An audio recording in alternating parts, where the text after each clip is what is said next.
सुग्रीव से मित्रता के पश्चात श्री राम और उनकी बाली के बीच के पराक्रम के बारे में पूछते हैं कि आप दोनों के बीच ऐसा क्या हुआ वे एक दूसरे के शत्रु बन गए।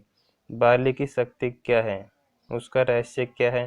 तब सुग्रीव अपने तथा बाली के बीच स्नेह और शत्रुता के बारे में विस्तार से बताता है कि सुग्रीव कहता है कि हम दोनों भाई पहले प्यार और स्नेह से रहते थे।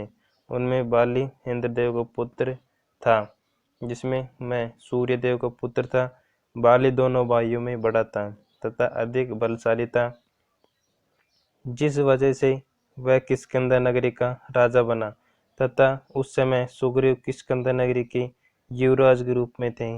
दोनों भाइयों के बीच में अधिक स्नेह और सम्मान था, लेकिन एक घटना ऐसी हुई जिसके कारण हम दोनों भाई आपस में परम शत्रु बन गए।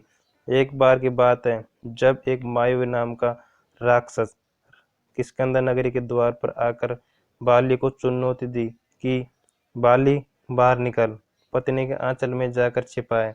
वह राक्षस ऐसा कई बार कर चुका था, इसलिए एक दिन जब उस राक्षस ने बाली को चुनौती दी तो बाली ने यह निश्चय कर लिया कि आज वह राक्षस को मारकर ही हम दम लेंगे। सुग्रीव और बाली दोनों साथ में राक्षस से लड़ने के लिए जाते हैं, जिसे देखकर वह राक्षस एक गुफा के अंदर छुप जाता है। बाली उस राक्षस के पीछे चला जाता है। अपने छोटे भाई सुग्रीव को उस गुफा के द्वार पर पहरे के लिए छोड़ जाता है। बाली सुग्रीव को कहकर जाता है कि जब तक मैं राक्षस को वध करके वापस नहीं आता, तुम यहीं पहरा देना।